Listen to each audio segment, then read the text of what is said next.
یا ایک ادارے کی پوزیشن نہیں ہے. یہ پوزیشن قائد اعظم نے پاکستان بننے سے پہلے 23 مارچ 1940 میں جب لاہور میں ریزولوشن آیا تھا, 2 ریزولوشن تھے, ایک مسلمانوں کا حق خود ارادیت, دوسرا فلسطینی عوام کا حق خود ارادیت. تو یہ پالیسی کشمیر کے اوپر ان کا تھا, شاہ رہ گیا پاکستان کا کشمیر. تو یہ پالیسی تو چینج نہیں ہو سکتی, اور اس میں تو عوام نکل آئیں گے باہر. کوئی گورنمنٹ اگر یہ پالیسی چینج کرنے کی کوشش کرتی ہے, مثلا لوگ بات کرتے ہیں اسرائیل کو تسلیم کریں یا کمپرومائز کریں کشمیر, وہ فارغ ہو جائے گی. چونکہ خدشہ یہ ہے کہ اگر کوئی ایسا حال ہوتا ہے تو اس پہ اسرائیل تو اس کو ایکسیپٹ نہیں کرے گا. جب اس کو اسرائیل ایکسیپٹ نہیں کرے گا اور امریکہ کا جس طرح اس کا اتحاد ہے, تو اس حال کو اگر تھوپتے ہیں وہ پاکستان پر یا اس پیس بورڈ پر, تو پھر مسلمان ممالک اس میں کیا کریں گے, بائیک آؤٹ کر دیں گے, اور یہ فیصلہ پھر فلسطینی امنگوں کے خلاف ہو جائے گا. 2 فیصلے ہیں. ایک تو ٹرمپ کو بھی اب فیصلہ کرنا پڑے گا کہ کیا امریکن فارن پالیسی امریکہ فرسٹ ہے یا اسرائیل فرسٹ ہے. ابھی تو جیسے آپ نے فرمایا وہ اسرائیل لابی نے اس کو جکڑا ہوا ہے, اور میرے خیال میں وہ جو کچھ وہ آئنسٹائن کی جو تھی, ایپسٹائن کی جو فائلز تھیں, وہ جو خفیہ ویڈیوز جو ہمارے بھی ہوتا ہے, وہ بھی بلیک میل کے طور پہ استعمال ہو رہی تھی. تو میرے خیال میں ٹرمپ نے اگر پولیٹیکلی سروائیو کرنا ہے, اگر اپنا بیس قائم رکھنا ہے, تو اس کو امریکہ فرسٹ کرنا پڑے گا. اسرائیل کے نیتن یاہو کے جو بدماشی میں نہیں آنا چاہیے, نمبر 1. اور دوسرا جو ایشو ہے ہمارے لیے, اگر خدا نخواستہ یہ نوبت آتی ہے جو آپ فرما رہے ہیں کہ وہ کوئی حل مسلط کرتے ہیں جو اصولوں کے خلاف ہے, فلسطینی امنگوں کے خلاف ہے, بین الاقوامی قوانین کے اور UN ریزولوشن کے خلاف ہے, تو وہ میرے خیال میں ایک مشترکہ فیصلہ کرنا پڑے گا مسلمان ممالک کو جو اس میں شامل ہیں, بشمول پاکستان کے, کہ ہم اس کو بوائیکاٹ کریں, ہم اس سے نکل جائیں. اس کا ہم پارٹی نہیں بن سکتے, because that is our policy. کل کو پھر کل کوئی اور کہے گا کشمیر پر بھی یہی کرو, دیکھیں نا بات تو وہی ہے نا ایشوز. تو اس میں میرے خیال میں ایسی کوئی بات نہیں, ہم دبنگ طریقے سے دلیری سے اپنا موقف پیش کریں. اتنا خوف کیا ہے؟ علامہ اقبال نے کیا کہا تھا, بتوں سے تجھ کو امیدیں, خدا سے نا امیدی, مجھے بتا اور کافری کیا ہے. یہ آج ہے پریزیڈنٹ, کل نہیں ہوں گے امریکہ کے. کئی آئے, بش آیا, اوباما آیا, بائیڈن آئے, کئی آئے کئی گئے. ہمیں خوف ذہن میں ہوتا ہے کہ پتہ نہیں کیا بنے گا, کہ میری کرسی وہ بچائے گا. کنجی اللہ تعالیٰ کے پاس ہوتی ہے, بندوں کے پاس نہیں.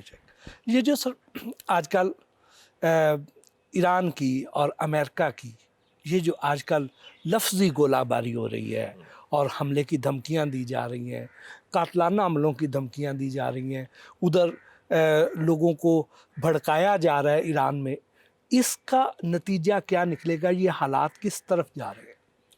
پہلے تو بٹی صاحب بی ویری کلیئر, جو ایران میں حالیہ واقعات ہوئے ہیں, خاص طور پہ 8, 9, 10, 11 جنوری, وہ ایک رجیم چینج کی کوشش تھی بیرونی سازش کے ذریعے, جس میں امریکہ کی CIA اور اسرائیل کا موساد شامل تھا. لیکن یہ 28 دسمبر کو ڈیمونسٹریشن شروع ہوئے, اور وہ جائز تھے, کیونکہ جیسے ہمارے بھی مہنگائی ہے اور معیشت کے ایشوز ہیں. 7 جنوری تک کوئی گولی نہیں چلی, کوئی لاٹھی چارج نہیں ہوا, کوئی بندہ نہیں مارا گیا. 8 کے بعد کچھ لوگ آئے جو آرمڈ تھے, اور ایران پاکستان کی طرح نہیں, ادھر تو چڑی نہیں پھڑک سکتی, ادھر تو کوئی گولی پستول عام آدمی کے پاس نہیں, وہ ان کے پاس کلاشنکوف آٹومیٹک رائفلز تھے. انہوں نے پولیس والوں کو مارا, 500 پولیس اور آرمی کے لوگ تو مارے گئے ہیں. تو کیسے ہوا؟ وہ تو انہوں نے گولی چلائی, اور وہ ثابت بھی ہو گیا. آپ نے فائنینشیل ٹائمز کی سٹوری پڑھ لیں جو اس میں آئی ہے, انہوں نے کہا کہ یہ تو باہر سے ہوا تھا. تو وہ ایک کوشش تھی رجیم چینج کی, جو میرے خیال میں اللہ تعالیٰ کا بڑا فضل ہوا ہے, وہ ناکام ہوئی. اور ٹرمپ کو بھی حملہ روکنے سے, یہ خاص طور پہ ترکی کے صدر رجب طیب اردوغان, سعودی عربیہ کی لیڈرشپ محمد بن سلمان, قطر, مصر, انہوں نے کہا کہ جناب یہ تو تباہی ہو جائے گی, کیونکہ اب عرب ممالک میں ایک بڑی تبدیلی آئی ہے. ان میں واضح موقف ہے کہ ہمارا سب سے بڑا دشمن اسرائیل ہے, ایران نہیں. تو یہ فی الحال تو معاملہ رک گیا ہے, لیکن یہ نیتن یاہو کا پلان بہت پرانا ہے, اور یہ کوشش کریں گے کچھ اور گند کرنے کی تو کوشش کی ہے, لیکن براہ راست جنگ کے نتائج ان کے ہاتھ نہیں تھے. ایرانیوں کو بھی پتا تھا یہ ڈو اور ڈائی, وہ بھی تیار تھے کہ یا آر یا پار, ٹھیک ہے، اور وہ تخت یا تختہ جیسے کہتے ہیں نا ہم، تو وہ پھر انہوں نے بھی میزائل بھیجنے تھے، اور اگر امریکہ کی کیجولٹیز ہو جاتی، انہوں نے کہا تھا کہ اگر امریکہ نے حملہ کیا تو ہم امریکی تنصیبات جو اس خطے میں ہیں، اس وقت 20 امریکن بیسز ہیں مشرقی وسطیٰ میں ایران کے ارد گرد، کوئی 30 سے 40 ہزار امریکن فوج ہے، کشتیاں ہیں، بیسز ہیں، تو وہ تو پھر ہٹ ہونے تحت کس قسم کا حل ہو سکتا ہے فلسطین کے ایشو کا جی؟ دیکھیں جی، وہ حل بنیادی ہے، وہ واضح ہے اقوام متحدہ کی قرارداد میں۔ دو چیزیں ہیں، ایک اسرائیلی قبضے کا خاتمہ اور ایک آزاد فلسطینی ریاست کا قیام جس کا دارالخلافہ یروشلم ہے، قبلہ اول جو ہے ہمارا، ایز سمپل ایز دیٹ۔ اس کے علاوہ کوئی حل قابل قبول نہیں۔ اور پاکستان اگر اس کے علاوہ کوئی بھی حل ہوگا تو پاکستان اس کو ایکسیپٹ نہیں کرے گا؟ Absolutely not. یہ تو پاکستان کی پوزیشن کسی حکومت کی پوزیشن نہیں ہے، کسی ایک بندے کی پوزیشن نہیں ہے، یا ایک ادارے کی پوزیشن نہیں ہے۔ یہ پوزیشن قائد اعظم نے پاکستان بننے سے پہلے 23 مارچ 1940 میں جب لاہور میں ریزولوشن آیا تھا، دو ریزولوشن تھے، ایک مسلمانوں کا حق خود ارادیت، دوسرا فلسطینی عوام کا حق خود ارادیت۔ تو یہ پالیسی کشمیر کے اوپر انہوں نے کہا تھا شاہ رہ گیا پاکستان کا کشمیر، تو یہ پالیسی تو چینج نہیں ہو سکتی، اور اس میں تو عوام نکل آئیں گے باہر۔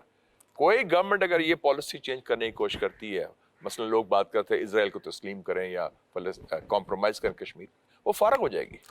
چونکہ خدشہ یہ ہے کہ اگر کوئی ایسا حل ہوتا ہے تو اس پہ اسرائیل تو اس کو ایکسیپٹ نہیں کرے گا۔ جب اس کو اسرائیل ایکسیپٹ نہیں کرے گا اور امریکہ کا جس طرح اس کا اتحاد ہے، تو اس حل کو اگر تھوپتے ہیں وہ پاکستان پر یا اس پیس بورڈ پر، تو پھر مسلمان ممالک اس میں کیا کریں گے؟ بائیک آؤٹ کر دیں گے، اور یہ فیصلہ پھر فلسطینی امنگوں کے خلاف ہو جائے گا۔ دو فیصلے ہیں، ایک تو ٹرمپ کو بھی اب فیصلہ کرنا پڑے گا کہ کیا امریکن فارن پالیسی امریکہ فرسٹ ہے یا اسرائیل فرسٹ ہے۔